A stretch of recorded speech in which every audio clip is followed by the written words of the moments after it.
저도 나이가 있어서 잘 캐치를 못해요. 두쫑크가 뭐야? 막 두쫑크야 쿠야 막 저는 두바이 쫀득이 쿠키라고 했었어요. 그러니까 근데 이름이 입이 잘 붙는. 캐치하는 것도 어렵고 제가 약간 아니, 우리 나이 먹어서 못 들어간다니까요. 우리라고 하지 말아주실래요? 정말.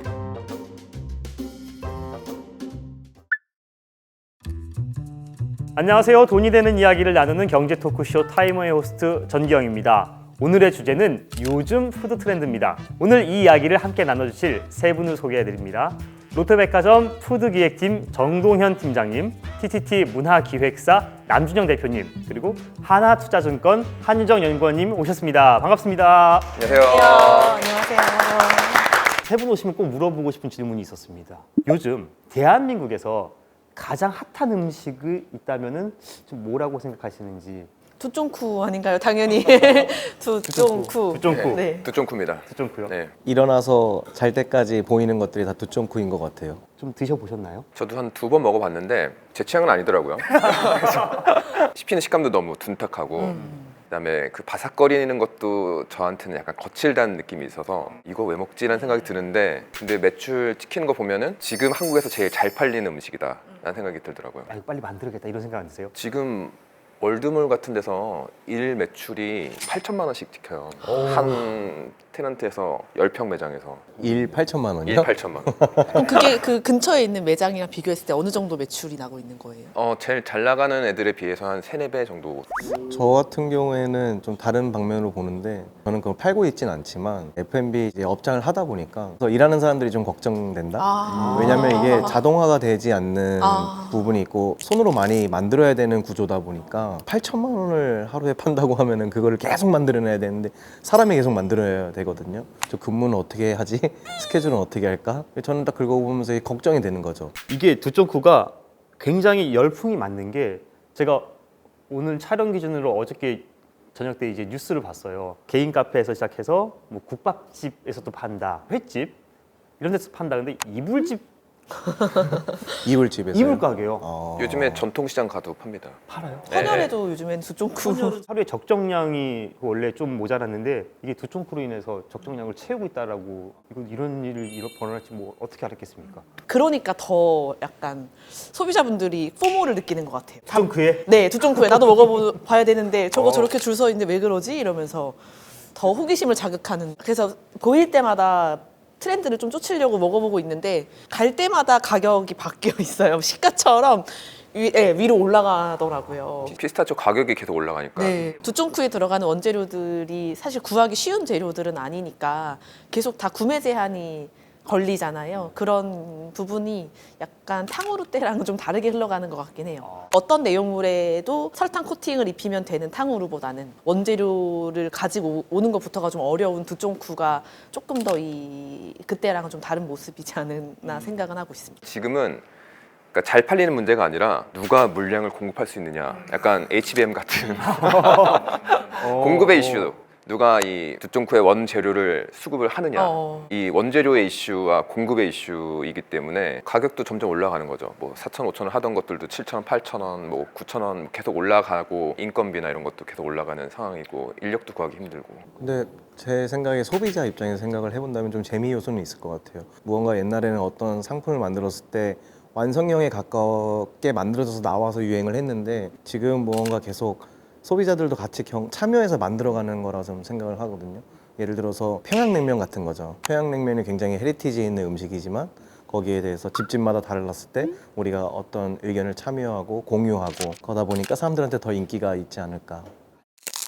근데 너무 진지해 보일까 봐 말 안 했는데 카카오 가격이 1년 반 전까지만 해도 톤당 10,000불 이렇게 엄청 올라갔었어요. 작황에 문제가 있어가지고. 근데 지금은 고점 대비 한 60% 빠져 있거든요. 그러니까 두쫑쿠 열풍이 지금 가능한 거다. 카카오 가격이 하락하지 않았다면 두쫑쿠 열풍은 없다. 뭐 그런 생각을 잠깐 해요. 왜 하락한 거예요? 공급에 좀 문제가 있었어요. 아. 카카오 쪽이 그래서 22, 23년까지 크게 올랐었어가지고 초콜릿 판매 업체들이 손익이 엄청 안 좋았다가 이제 좀 좋아지려는 구간이었거든요. 저는 그 작년에 그런 얘기 제가 했었거든요. 카카오 가격 정말 2배 올랐을 때 네, 진짜 많이 이제 올랐어요. 떨어진다. 네, 네.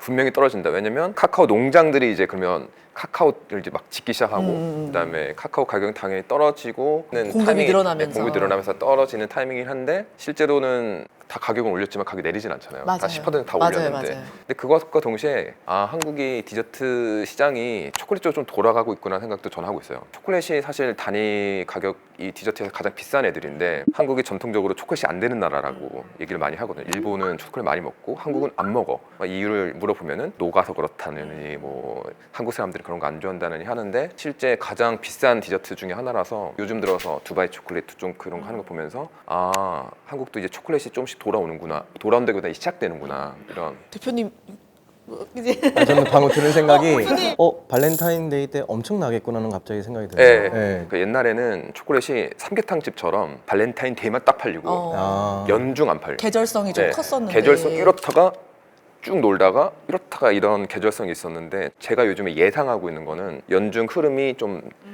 고차가 낮아지지 않을까. 그게 두쫑크나 두바이 초콜릿 작년이었잖아요. 이제 그런 흐름이 한국도 이제 초콜릿이 되겠다. 근데 이제 제가 요즘에 생각하는 거는 뭐냐면 뭔가를 많이 먹으면 뭔가를 안 먹을 거 아니에요, 그렇죠? 사람들이 두쫑크나든가 단 거 디저트를 많이 먹으면 분명히 사람들은 한계가 있어서 안 먹는 게 있는데 그게 다 술이에요.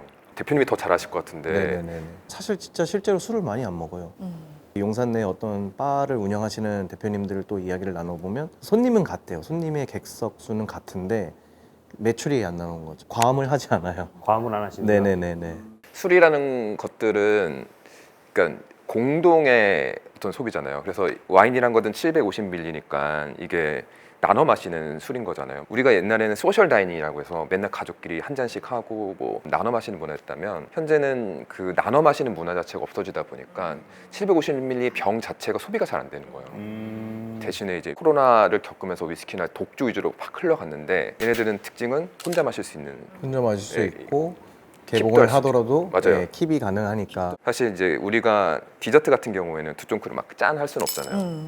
그러니까 되게 개인화된 어떤 그런 소비로 흘러가고 있다면 우리가 옛날에 이제 했던 소셜한 그런 소비는 점점 줄어들고 있는 거죠. 진짜 좋은 말씀이신 것 같아요. 이게 주류 총 소비량이 생각보다 크게 줄진 않아요. 전체 주류 큰 파이로 봤을 때 다 같이 단체 생활을 하면서 먹었었던 소주나 이제 맥주 같은 주종 소비가 많이 줄고 그게 분산되고 있거든요. 전통주 양조장도 지금 많아지고 있고 와인도 고점 대비 좀 내려가고 있긴 하지만 10년 전 대비로는 지금 수입량이 엄청나게 늘어나 있는 상태고 위스키도 마찬가지고 근데 다 보면은 바깥에서 누군가와 마시는 소비보다는 집에서 내 만족을 위해서 하는 소비, 개인화가 정말 큰 것 같아요. 그래서 재미있는 통계가 있었는데 2022년을 기점으로 미국에서 일 마리아나 소비량이 일 음주량보다 초과를 하기 시작을 했다는 거예요. 마리아나 같은 그런 마약을 집에서 혼자 하는 그런 인구가 더 많아지기 시작을 했다는 거죠. 대체제가 생긴 거네요. 네, 그렇죠, 그러면. 그렇죠. 예전에는 우리 뭐해 하면 그냥 끝나고 한 잔이 옵션이 없었던 것 같아요. 근데 지금은 내 개인의 시간도 한정적이고 해야 될 것들이 너무 많은 것 같아요. 술 대신 할 게 너무 많아요. 재밌는 게 너무 많은 거죠. 그러니까 그 재미있는 것들이 남과 재밌는 것보다는 내가 재밌는 것들이잖아요. 집단적인 공동체적인 즐거움이 있었는데 지금은 사실은 공동체적 고양보다는 내 그러니까 나의 감각, 어떤 개인적인 그런 바운더리 안에서 소비가 이루어진다는 생각이 들더라고요. 확실히 음식하고 연관이 있네요. 이게 사회 변화가 그렇죠. 그리고 저는 하나 또 트렌드로 보이는 게 패밀리 레스토랑 그리고 뷔페. 아웃백 스테이크가 지금 매출이 최고라면서요, 대한민국에서. 5천억 이상 단일 브랜드로 찍고 그래요? 있죠. 아직 그 25년 확정 실적이 나오기 전이긴 한데 애슐리 작년 매출액 6천억 초과했을 걸로 집계가 되고 있어요. 그러면은 거의 사상 최대 매출인 건데 아직까지 점포 수가 110개를 간 넘기는 수준이라 가지고 제 생각에는 올해 내년에도 계속 매출은 최대치를 찍어가지 않을까 생각을 하고 푸쿠 그리고 샤브 올데이 그런 프랜차이즈들이 지금 엄청 잘 되고 있대요. 토탈 패키지로 입점 전략을 그럼 아웃백 같은 경우는 몰 위주로 많이 브랜드 전략을 바꿨는데 그러면서 몰에 있는 컨텐츠도 같이 이용을 하면서 주차도 가고 많은 활동들을 한꺼번에 할 수 있다는 시간대 가성비로 생각하면 여기가 괜찮다. 노키즈존 같은 것들이 많아지면서 가족 단위로 갈 수 있는 레스토랑 자체가 되게 한정적으로 변했어요. 수요가 그쪽으로 몰리는 경향도 되게 큰 거죠. 그다음에 애슐리 같은 경우에는 다양한 개설 계열사를 쓰면서 공급망 자체를 효율하면서 원가 자체를 낮출 수 있는 그런 솔루션을 이런 데에서는 개발을 했고 턱없이 좀 싼 가격을 유지하고 있지 않습니까? 아, 저는 그 영향이 되게 크다고 봐요. 전처리를 다 기업화시켜서 원가 부담을 낮추고 인건비도 지금 계속 문제가 되잖아요. 사람 구하기도 어렵고 너무 비싸고. 근데 기업화되고 대형화되면서 이 가격적인 경쟁력을 대형 프랜차이즈 업체들을 따라갈 수가 없게 돼버리는 것 같아요. 개인 사업자로는 쉽지 않은 것 같아요. 말씀하신 것처럼 개인 업장을 운영하시는 이제 사장님들은 경쟁을 할 수 없는 구조긴 해요. 어떤 한 가게를 만들 때 타협해야 될 점들이 굉장히 많거든요. 그러니까 다 포용할 수 없는 거예요, 소비자들을. 사장님들이 원하는 그 타겟에 맞는 소비자들의 취향에 맞춰진 가게들이 굉장히 많이 생겨나고 있고. 그러니까 저희가 F&B 산업이 되게 고도화되는 것 같아요. 그러니까 대표님이 하시는 되게 개나된 브랜딩과 되게 고급화된 경험을 제공해야 되는 것들이 살아남을 수 있는 것이고, 한편에서는 SG가 뭐 킴스클럽이라든가 이런 리테일망까지 같이 그 식자재를 공유한다고 제가 들었거든요. 그렇게 되면은 사실은 리테일에 들어가는 야채와 그다음에 식당에서 쓰는 야채를 공유해서 공동으로 구매를 하다 보니까 원가 자체가 엄청 떨어지는 거예요. 뭐 제주도에 감귤밭을 뭐 10만 평 구매를 했다든가 거기서 규모의 경제라든가 이런 것들이 효율화되는 건데, 사실 그게 말이 쉽지. 이제 기억을 다 안 나겠지만 한식 뷔페가 엄청 유행했었잖아요. 맞아요. 다 망했잖아요. 결국 예, 왜냐면 내부적인 이슈들은 다 원가 때문이었어요. 원가 경쟁력이 다 떨어지는 상황에서 애슐리만 살아남은 거예요. 그다음에 제가 요즘에 생각하는 키워드는 사실 불안감이 있는 거예요. 그러니까 사람들은 내가 실패하는 것에 대한 두려움이 너무 커요.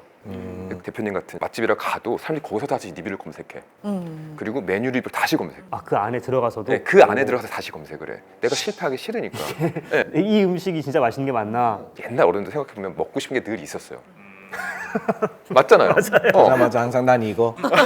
주문 받으러 오기 전에 이미 주문. 야, 그거 시켜놔라? 옛날 어른들은 다 먹고 싶은 게 있었어. 그래서 이게 안 파면 왜 안 파냐고 화를 냈지만 지금의 아이들은 메뉴판을 보고도 선택을 못해. 옆 사람한테 안 물어보고 계속 메뉴 검색을 하는 거예요. 잘못된 선택을 하는 것에 대한 두려움이 과거에 비해서 훨씬 커진 거죠. 이게 눈치라고 말하긴 좀 그렇고 불안한 게 많네요, 이게. 그러다 보니까 뷔페가 오히려 안전한 선택지처럼 느껴질 수도 있는 거죠. 다양한 메뉴들이 있으니까 고르면 되잖아. 실패 없는 선택지가 뷔페가 될 수도 있는 것 같아요.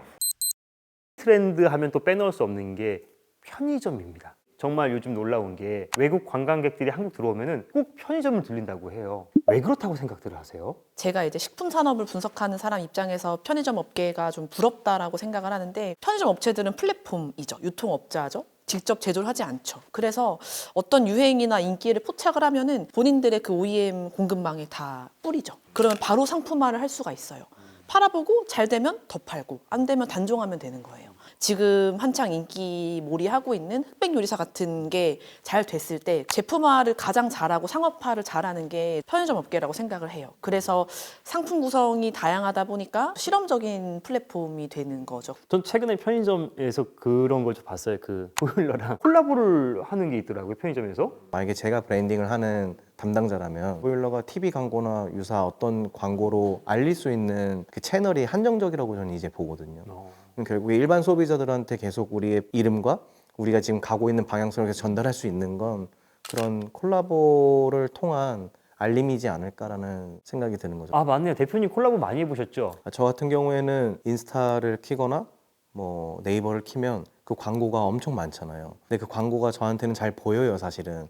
일반 소비자분들도 이제 보일 거란 말이에요. 광고 비용을 내서 광고를 하면 이게 과연 잘 될까에 대한 의문점이 저한테는 좀 있거든요. 그럼 내가 여기 말고 브랜드를 알릴 수 있는 방법이 무엇이 있을까 했을 때 F&B지만 뭐 패션 쪽에 있는 사람들과 하면 어떨까?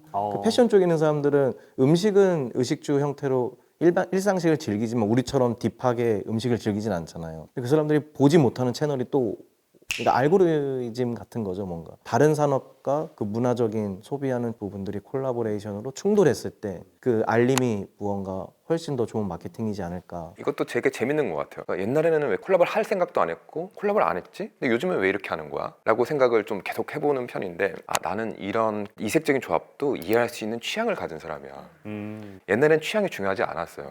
같이 하는 게 중요했지. 야 뭐냐 너 간짜장 무슨 간짜장에 다 짜장면 먹는 거지. 같이 즐기는 그런 공동체적인 가치가 되게 중요했다면 인스타로 증명할 수 있는 나의 취향 이런 것들이 중요하다 보니까 그런 세세한 약간 이색적인 취향 난 이런 것도 이해할 수 있는 사람인데 라는 것들을 계속 사람들이 쫓아가는 것 같아요. 저런 것까지 소비하고 또 저런 것도 먼저 알고 저런 것도 발굴하는 나야.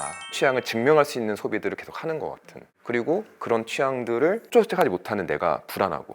불안이라는 키워드가 21세기 소비의 가장 근본에 있는 저는 감정이라고 저는 생각을 해요. 인스타 보면 애들 이런 것도 알고 있고 이런 것도 가봤고 이런 것도 먹어봤는데 나는 그건 또 안 해봤어? 난 되게 취향이 떨어진 사람이네. 불안감. 그런 불안감을 쉽게 해소하시는 것들이 단맛이다. 결국 두촌콘가요? 초콜릿으로 왔네요 또. 우리가 이것도 생각을 해봐야 돼요. 디저트를 왜 이렇게 많이 먹을까요 갑자기? 왜 옛날에 먹지 않았던 것들을 지금 왜 이렇게 먹을까? 단맛이 주는 위안이 있다. 그럼 왜 위안이 필요할까? 불안하니까. 대표님 심각하게 고민해 보세요. 디저트를 이제 초콜릿으로 추가해야 될 수도 있습니다. 네, 오늘 고민해 보겠습니다. 브랜드 이름은 불안으로 해야겠네요. 시장한테 이거 불안해? 얼마 주셔야 될 것 같은데 로열티로.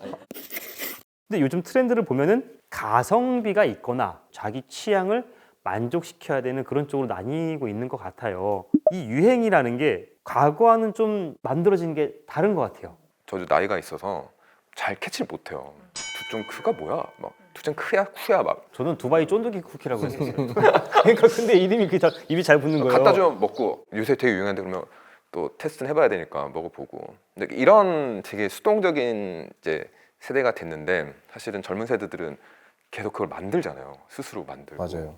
근데 요즘은 무언가 내가 어떤 거를 고르고 사고 마시고 먹고 하는 것들이 좀 예민해져 있다고 해야 될까요? 근데 예민해져 있다는 것 자체가 감각이 올라간다는 저는 생각을 하거든요. 이게 정말 좋은지 안 좋은지에 대한 나만의 예민함, 그 낯설음을 좀 나만의 좀 특별함을 바꾸는 그런 소비가 젊은 분들한테 이제는 좀 상향 평준화되어 있는 느낌? 그러다 보니까 이 유행에 만들어내는 것들이나 유행을 쫓아가는 것들이 저희랑은 좀 다른 것 같긴 해요.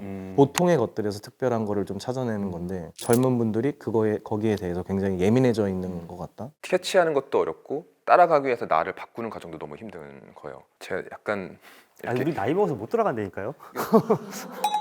우리라고 하지 말아주실래요?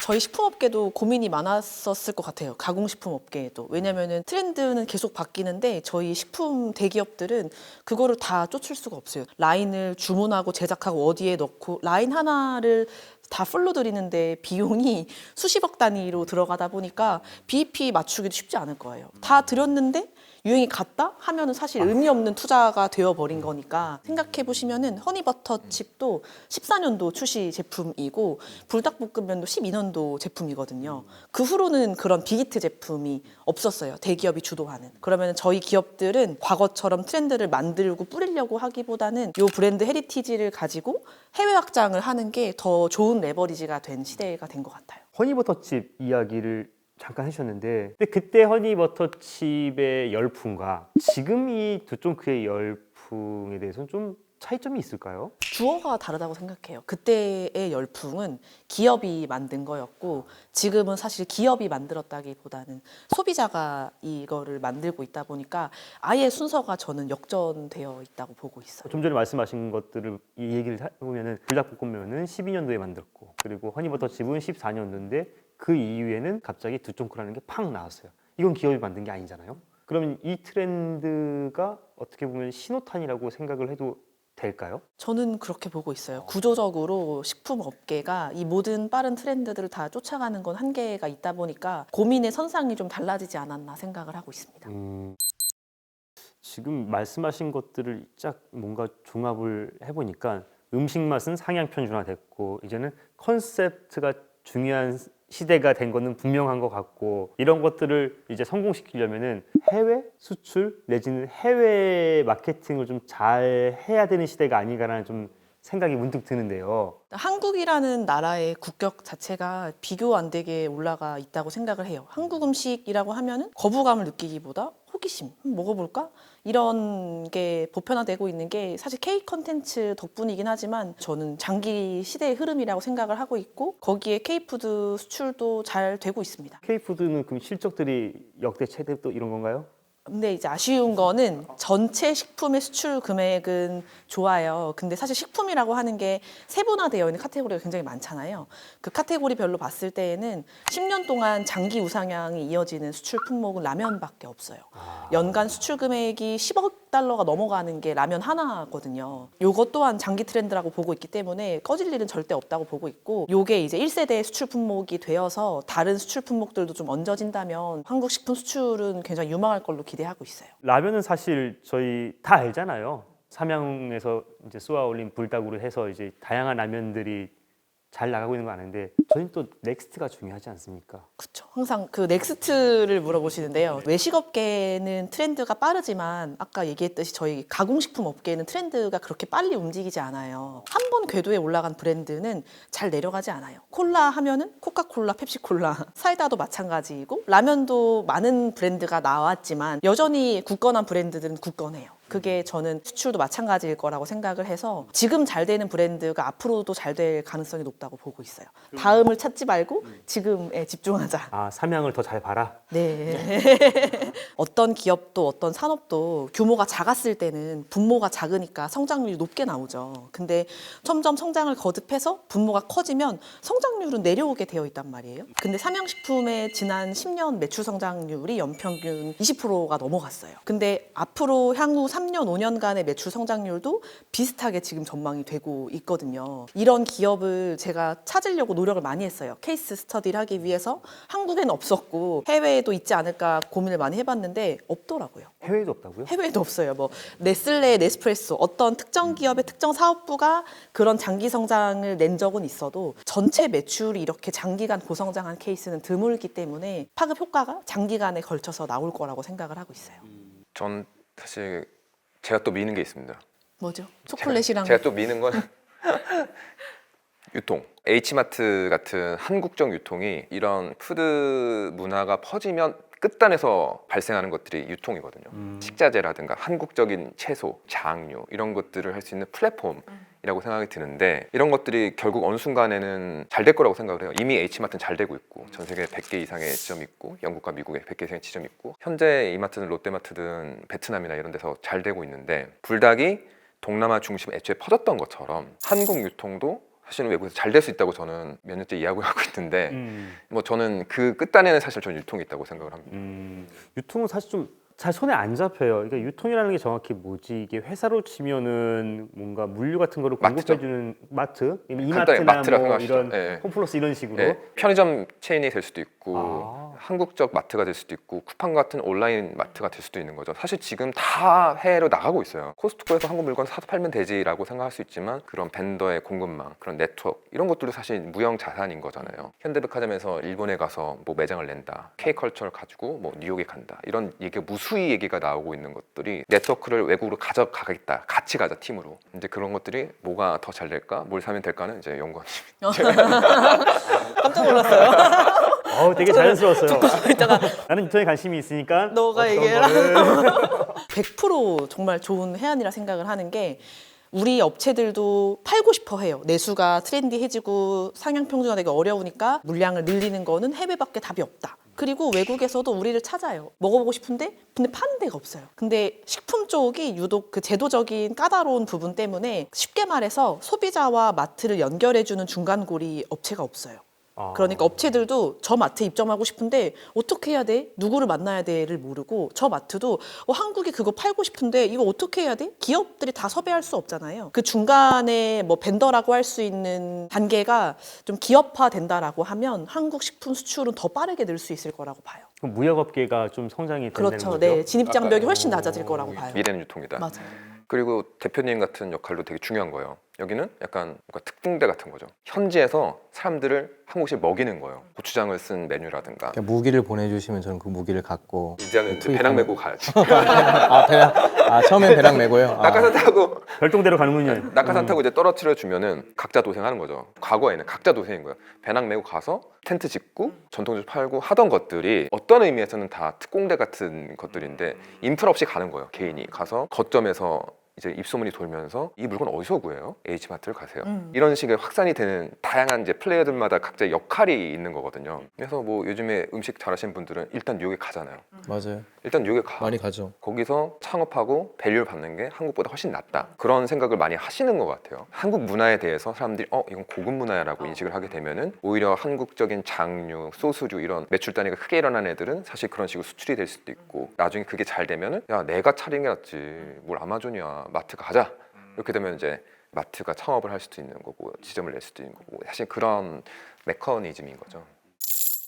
해외 쪽에서는 잘 나가는 약간 음식, 뭐 브랜드 이런 것들이 지금 어떤 게 좀 눈에 띄나요? 요즘에 이제 미국에서는 까바라고 하는 지중해식 음식이 좀 유행이더라고요. 자기가 DIY로 골라서 먹는 거예요, 토핑들을. 그러니까 전반적으로 미국에서도 정해진 레시피의 제품보다는 내가 무언가를 선택할 수 있는 꿀 조합들 이런 걸 낼 수 있는 프랜차이즈들이 최근에 인기를 유독 끄는 것 같아요. 서브웨이처럼 그렇죠. 저는 또 제가 밀고 있는 거지만 또 세 번째. 이제 많이 미시는구나. 해외에서 브랜드 굳이 정말 좋은 거 아니면 가져올 생각 하지 마라. 왜냐면 한국 셰프 더 잘한다.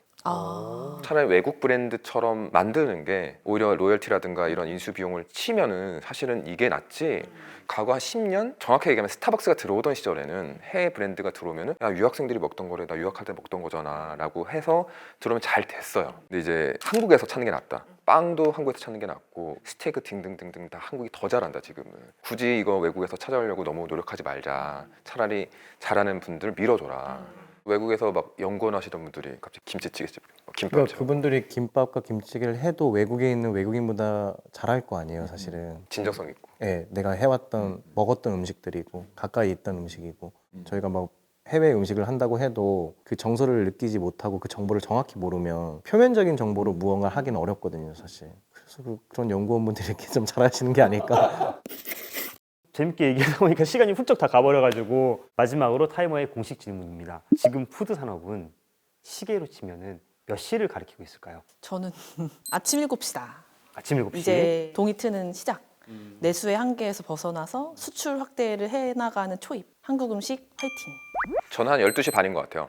낮 12시 반이요? 네, 그러니까 한 타임 지났어. 11시 반에 오픈해서 한 순번 한 턴 돌고 3시, 5시 타임이 올 것 같습니다. 시대가 갑자기 변하면서 손님이 빠지고 저녁 장사를 준비하는 시간이 저는 오지 않을까 생각이 들어요. 지금 음식 문화도 전국적으로 딱 있고 비만 치료제니 기타 등등에 대한 푸드 테크닉 우리가 모르는 것들이 밀려오는 시간이 분명히 3시, 5시가 있을 것 같아요.